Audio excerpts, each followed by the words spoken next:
Good evening, Adelaide! Yeah. Trying to follow the stage. My name's Ferry, not Ferry. Ferry, like a boat. I'm not tiny or magical. I'm a large, slow-moving object that travels across the sea. And I came traveling across many seas, all the way from the Netherlands.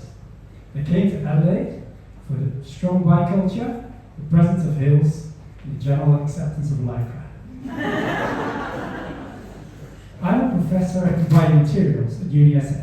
When people hear I'm a professor, they say, "Oh, you must be smart," or "You must be a good teacher. You must be a lot older than you look." And I say, "No, I'm 26. I celebrated my 26th birthday just 2 months ago for the 20th time." My research is in biomaterials. I spend my days designing and creating dissolvable materials to fix body parts. So you might think my days look like this. Or you may think they look like this.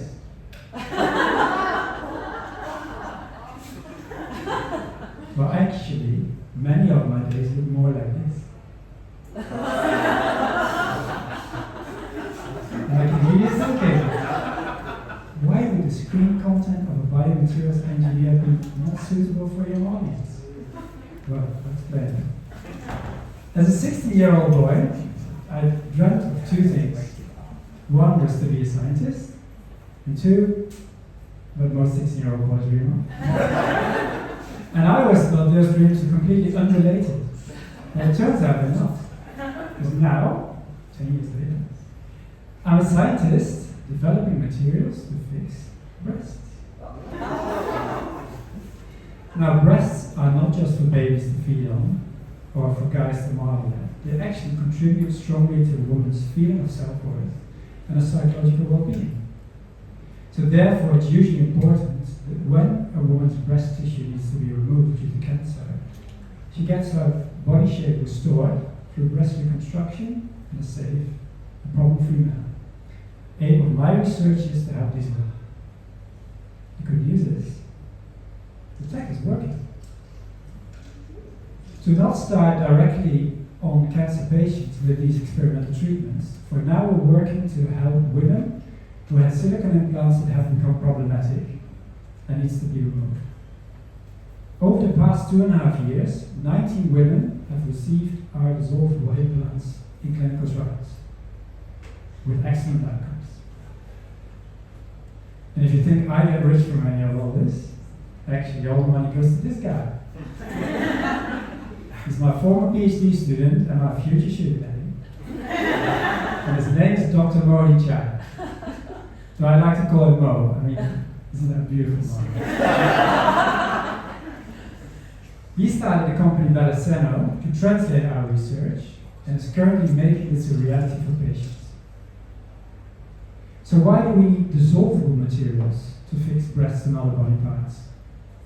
Well, permanent implants might work well at first, but after a while the body starts fighting because it doesn't recognize the material.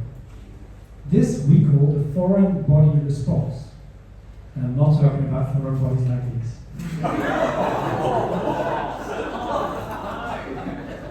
So let me explain to you how we use dissolvable materials to potentially revolutionize treatments for millions of patients with all kinds of health challenges.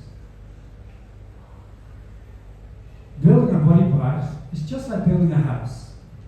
You put up a scaffold for temporary support, then you build a house or the tissue within the open space of the scaffold. And when it's done, you can take the scaffold away. By the way, that's not the only similarity. It always goes over time, over budget, and there are always bugs trying to eat your running construction.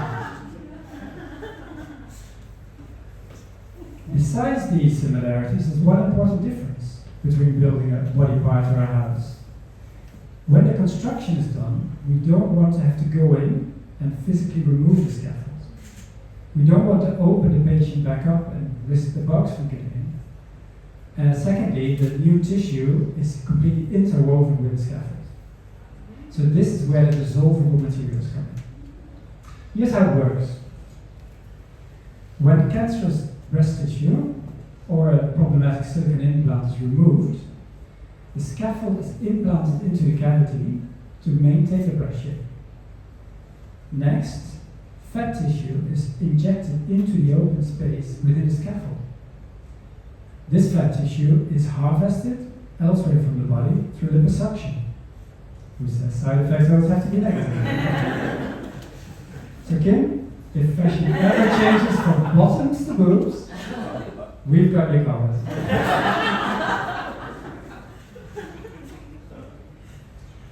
The injected fat tissue then grows to fill the scaffold and matures over time. And as the scaffold slowly dissolves, in the end, all you end up is with natural tissue. No more foreign body response. And the nice thing about this approach is that it can be used for many different body parts. Seriously, this example is just bolt-ons. So if you need any spare body parts, come see me after the show.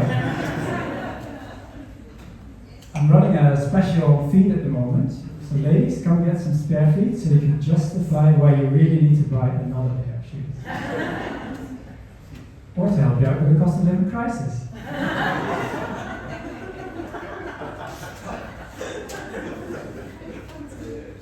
So as said, my part of this research is to develop these materials. Depending on how and where you use them, they may need to be hard or soft. You may want them to stick around for a couple of years, or maybe they should dissolve over a few weeks only. In our latest project that we're just starting, we're trying to develop scaffolds that will slowly expand over time, mimicking the growth of natural tissue.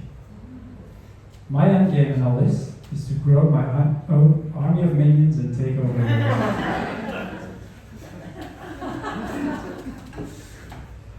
We use 3D printing to create scaffolds out of our dissolvable materials. This way we can make patient-specific scaffolds. So here you see the workflow as an example.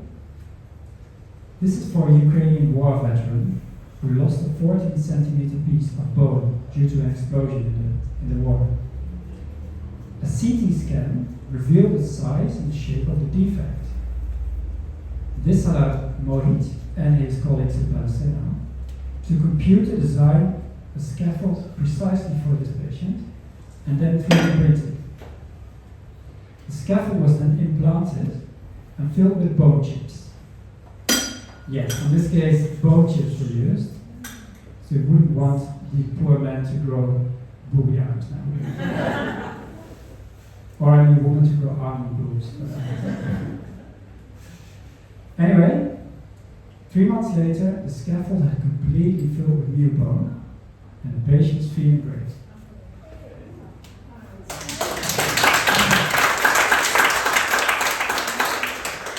Just like I feel great when I cycle around Adelaide in my full body lycra. To be honest, the Netherlands are quite accepting of lycra as well. And many would say it's the perfect country for cycling. It's true they do have great infrastructure, but one problem is the Netherlands is flat as a pancake. And both in my work and in cycling, I prefer the hills. Thank you very much.